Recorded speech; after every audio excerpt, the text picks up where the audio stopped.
Olá, eu sou Rosemiro Sefstrom e hoje vamos falar sobre o que é filosofia clínica. Antes de avançarmos para a definição e entendimento do que vem a ser filosofia clínica, vamos falar um pouco sobre o que é filosofia. O entendimento do que é filosofia servirá como base, inclusive, para o entendimento mais amplo do que vem a ser a filosofia clínica e como é a sua aplicação. A filosofia, ela ganhou diversos significados, ela ganhou diversos entendimentos ao longo da história da filosofia. Isso porque cada filósofo, a partir de sua experiência de vida, acabou atribuindo à palavra filosofia uma definição propriamente sua. No entanto, a palavra filosofia é uma palavra grega que significa amor à sabedoria. Philos, amor, e sofia, sabedoria. E consiste no estudo de problemas fundamentais relacionados à existência, ao conhecimento, à verdade, aos valores morais e estéticos, à mente e à linguagem. Das definições criadas pelos filósofos, podemos citar três delas. A primeira, de Aristóteles, um dos primeiros grandes filósofos. Para ele, a admiração sempre foi, antes como agora, a causa pela qual os homens começaram a filosofar. A princípio, surpreendiam-se com as dificuldades mais comuns. Depois, avançando passo a passo, tentaram explicar fenômenos maiores, como, por exemplo, as fases da Lua, o curso do Sol e dos astros, e, finalmente, a formação do universo. Procurar uma explicação e admirar-se é reconhecer-se ignorante. Depois de Aristóteles, podemos citar outro grande filósofo, muito conhecido em nossa época, Friedrich Nietzsche. Nietzsche diz o seguinte: filosofia, tal como até agora a entendi e vivi, é a vida voluntária no gelo e nos cumes, a busca de tudo o que é estranho e questionável no existir, de tudo o que a moral até agora baniu.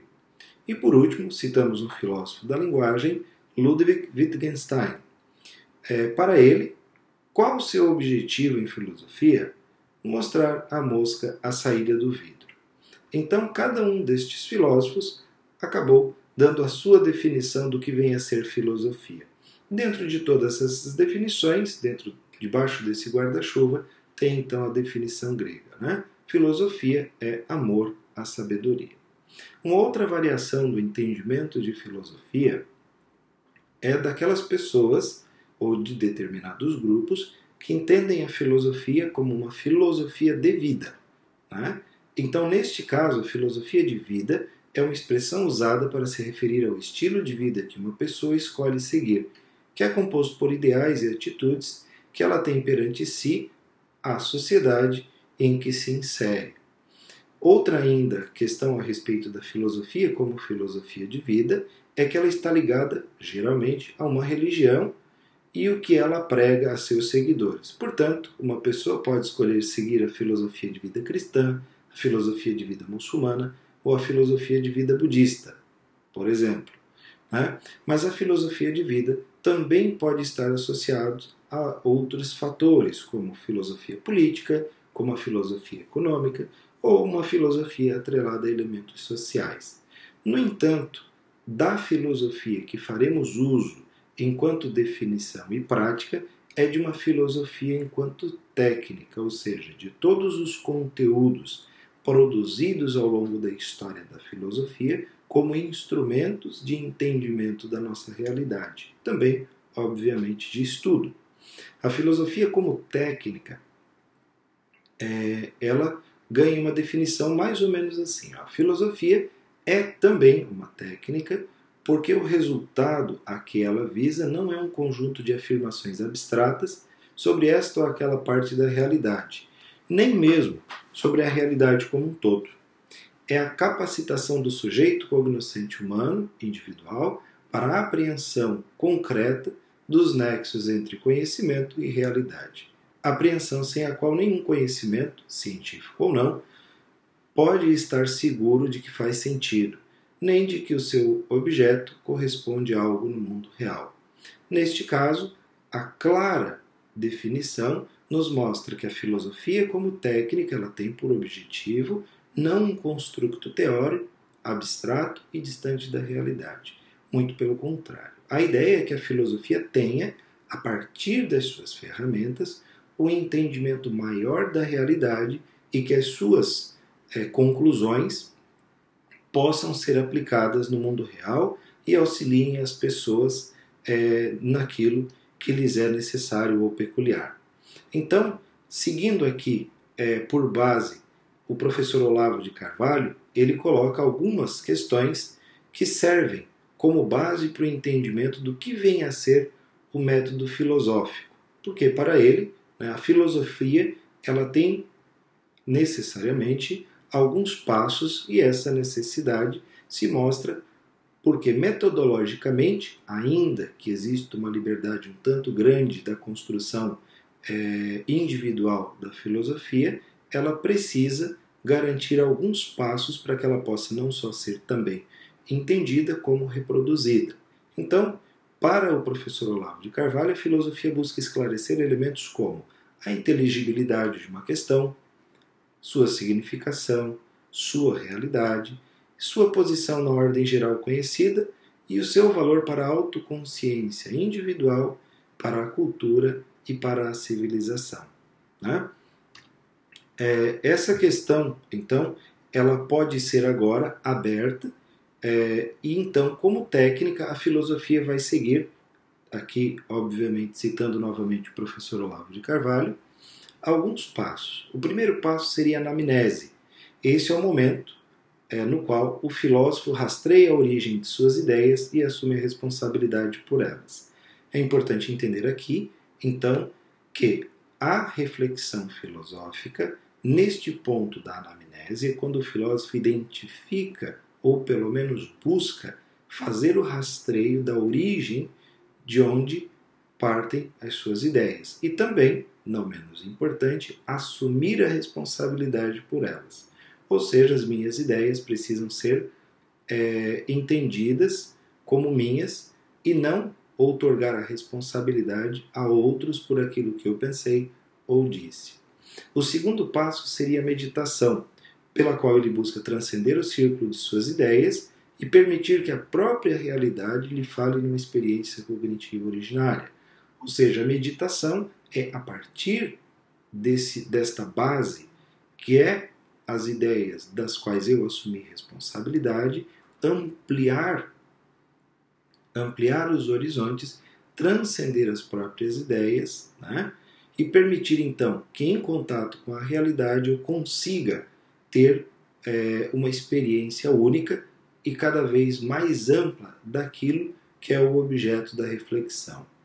Um terceiro ponto ainda seria o exame dialético, pelo qual ele integra sua experiência cognitiva na tradição filosófica e esta naquela. Ou seja, é o ponto onde o filósofo coloca as suas ideias em contraposição, ou, na verdade, em conversação, com as ideias da tradição filosófica existente até então. E essa conversação faz com que tanto uma ideia quanto outra possam, via composição, né, que é esta experiência dialética, desenvolver elementos novos. Ainda segue-se com a pesquisa erudita, pela qual ele se aposta da tradição. Aqui há um outro elemento importantíssimo. A falta de conhecimento da tradição filosófica faz, obviamente, com que o sujeito possa incorrer em erros grosseiros, não só no seu processo de meditação, mas até mesmo na construção filosófica. E a pesquisa erudita pode fazer com que o filósofo, pesquisador, enfim, a pessoa que esteja disposta a empreender uma reflexão filosófica, consiga ter uma base mais sólida para desenvolver um raciocínio, para desenvolver uma reflexão filosófica que tenha, então, êxito. O quinto passo é a hermenêutica, pela qual ele torna transparentes para o exame dialético as sentenças dos filósofos do passado e todos os demais elementos da herança cultural que sejam necessários para a sua atividade filosófica. Aqui, a questão é o desenvolvimento linguístico, então, daquilo que vem sendo pensado e a contraposição com aquilo que já foi produzido até então, para que nesta conversação venhamos a encontrar quais elementos nós conseguimos avançar e quais elementos podemos, então, ter errado, enfim, ou o construto pode não ter a validade que entendíamos ter até então. O exame de consciência seria um sexto passo ainda, pelo qual ele integra na sua personalidade total as aquisições de sua investigação filosófica. Aqui é uma das questões importantes. A filosofia, desde a sua mais tenra origem até as conclusões mais amplas e mais sólidas que um filósofo produz, é interessante que ele as tenha para si, ou seja, que ele incorpore aquilo que é fruto de sua própria reflexão, visto que, em boa medida, o testemunho da própria palavra é o sujeito que fala enquanto vivência, enquanto condição, enquanto condução existencial. E por último, o professor Olavo acrescenta ainda a questão da técnica expressiva, pela qual ele torna a sua experiência cognitiva reprodutível por outras pessoas, que seria aqui a questão de transmitir esse conhecimento a partir da escrita, a partir da oralidade, enfim, a partir dos meios semióticos a ele disponíveis ou que entender como mais interessantes. Então, dessa filosofia aqui, metodologicamente exposta pelo Olavo de Carvalho, então como técnica, é que surge a filosofia clínica. A filosofia clínica surge pelas mãos do filósofo Lúcio Pachter. Lúcio Pachter nasceu em Porto Alegre, mas logo na sua infância veio para Criciúma, Santa Catarina, onde cresceu, se desenvolveu e também criou a filosofia clínica. O Lúcio, professor Lúcio, comenta já de onde vem esse anseio por buscar na filosofia uma metodologia que pudesse, então, auxiliar as pessoas. Para ele dizia o seguinte: meu pai, com a medicina, recuperava os olhos daquele mineiro para que ele ainda pudesse sustentar sua família, mas que ainda iria custar as dores da alma. Mas quem iria curar as dores da alma? Ou seja, desde muito pequeno, o professor Lúcio acompanhava seu pai nas cirurgias. Muitas vezes ia esperar o pai para voltar junto para casa com ele. E ao longo dessas longas esperas, na sala de espera junto com os familiares, ele acompanhava a angústia de uma família que esperava pelo ente, enquanto seu pai, Henrique Pachter, fazia cirurgia nos olhos, tentando recuperar a visão do parente. As pessoas na sala de cirurgia esperavam, aguardavam e ele acompanhava esse sofrimento. Ele via o pai curar o corpo e se perguntava: quem é que iria curar as dores da alma então? E então ele vai para a medicina, da medicina para a psiquiatria e entende, a partir de suas pesquisas e vivências, que a psiquiatria, para ele, não seria o caminho mais adequado para curar as dores da alma. Deixa então de lado a psiquiatria e empreende aí um amplo estudo via filosofia, pesquisando no Brasil, na Europa em diversos países.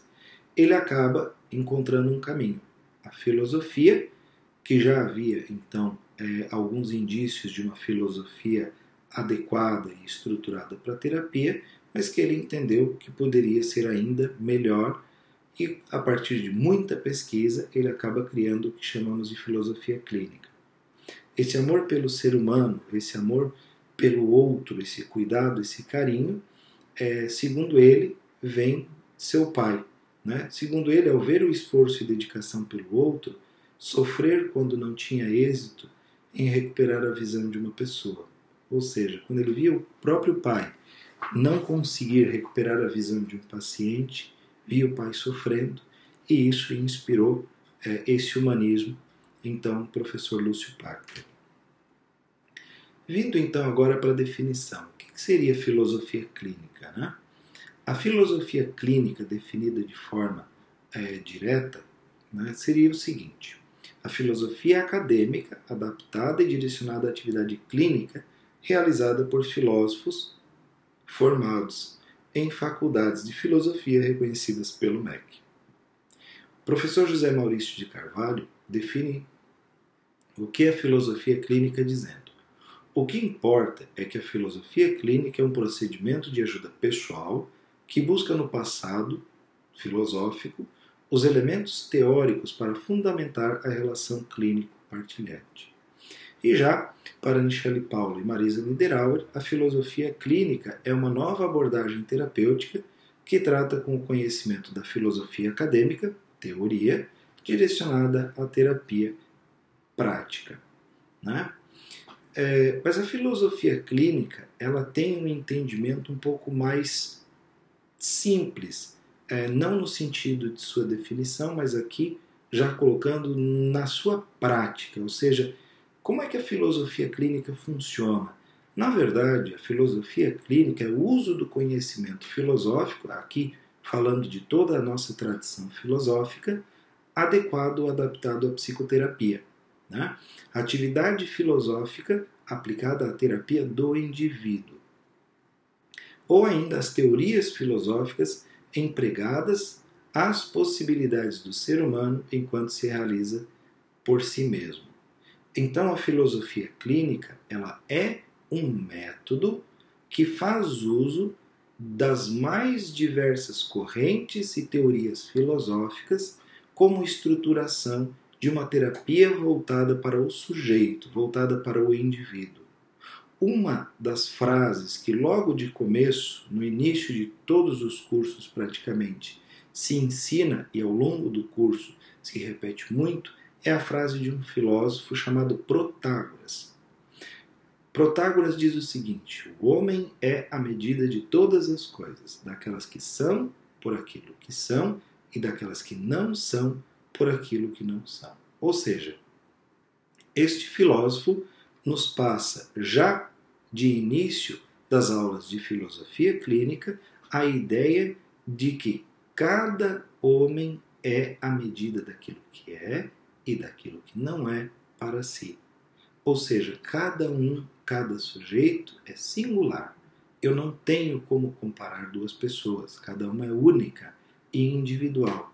E tudo aquilo que é para ela é assim para ela. Tanto que ao longo do curso, algumas expressões acabam aparecendo, acabam surgindo, e ao longo da filosofia clínica, essa fala fica bem evidente. Isso é assim para ele, ou seja, tudo é enquanto é para cada um. Ao longo da história, diversos outros filósofos trabalharam a respeito do assunto e um deles é Arthur Schopenhauer, que vem a atualizar essa frase, essa sentença de Protágoras. E ele define de modo muito simples, dizendo: o mundo é minha representação. Esse entendimento básico, que parece simples, mas não é, faz com que eu possa entender de fato o seguinte: em filosofia clínica, ou a partir da teoria da filosofia clínica, enquanto filosofia, eu preciso entender que cada sujeito, quando fala a partir de si, ou seja, da maneira como ele representa o mundo.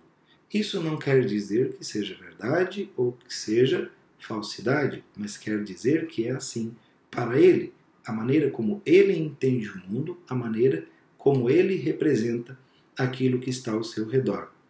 A partir deste entendimento de singularidade, algumas questões precisam ser entendidas de modo diferenciado. Primeiro, em filosofia clínica, não trata-se de doentes, ou seja, do paciente, aquele que precisa de cura.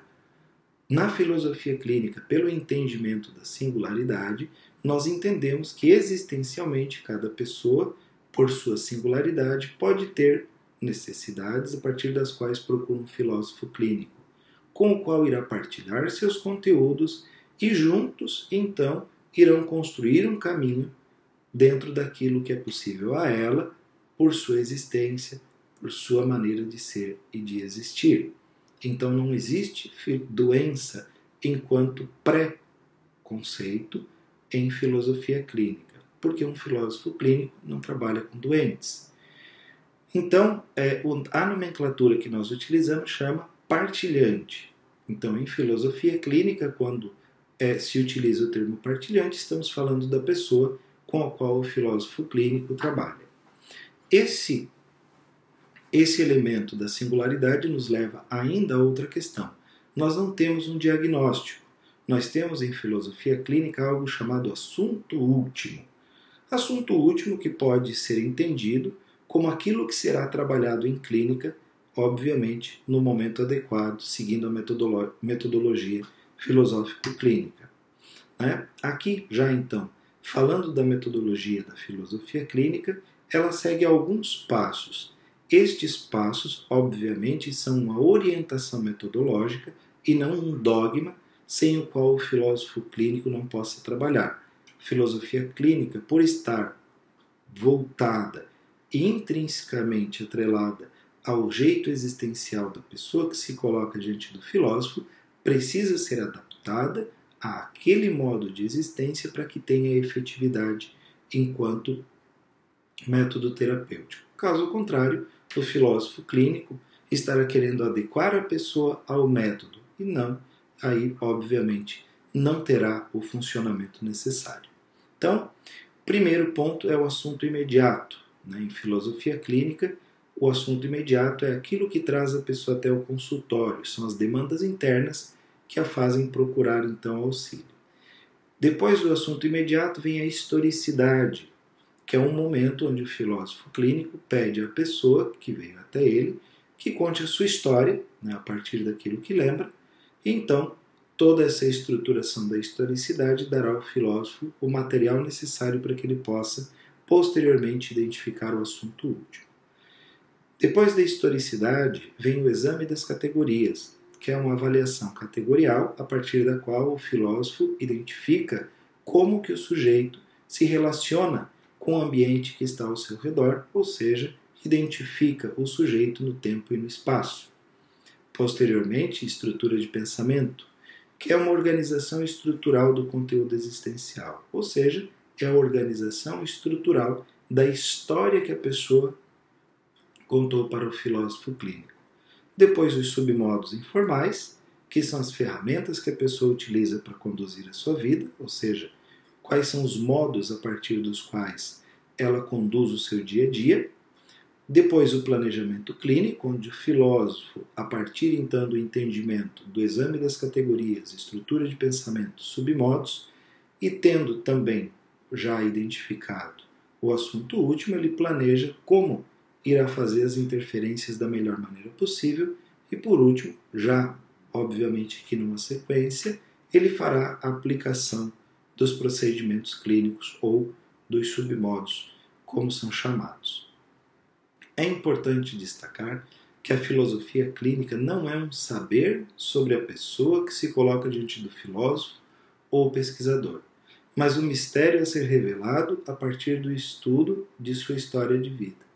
Este é um dos grandes paradigmas em filosofia clínica. Quando a pessoa chega ao consultório, o filósofo clínico não tem qualquer entendimento a priori a respeito da pessoa que ali se coloca. Ele tem alguns elementos que se colocam à sua presença, visualmente falando, mas tudo aquilo pode se desmanchar no ar a partir da história de vida da pessoa. Então, um filósofo clínico, ele é muito mais um pesquisador do que um curandeiro, do que aquele que se coloca diante da pessoa com determinadas teorias e que olha a pessoa a partir destas teorias. O uso do método deve estar voltado à pessoa e não ao filósofo. Direcionar a pessoa de acordo com a sua vontade é um crime ético. Aqui quer dizer que em filosofia clínica, toda a metodologia deve respeitar a singularidade da pessoa, tanto quanto possível. Ou seja, repetindo o já dito anteriormente, o filósofo clínico se adapta à pessoa que está aí na sua presença metodologicamente falando e não tenta encaixar a pessoa dentro da metodologia da filosofia clínica. Neste caso, o filósofo clínico estaria fazendo um desserviço à pessoa, causando provavelmente ainda alguns problemas. Exemplificando então a relação filósofo clínico partilhante, essa é uma relação essencialmente de amizade. Cabe ao filósofo ter cuidados de somente aceitar como partilhante alguém que em sua existência ocuparia de certo modo tal lugar reservado à amizade. Essa definição, ela é uma definição que causa, em alguns casos, espanto. Por quê? Fala-se em profissão, fala-se em técnica, fala-se em método e ao final vai se falar em amizade.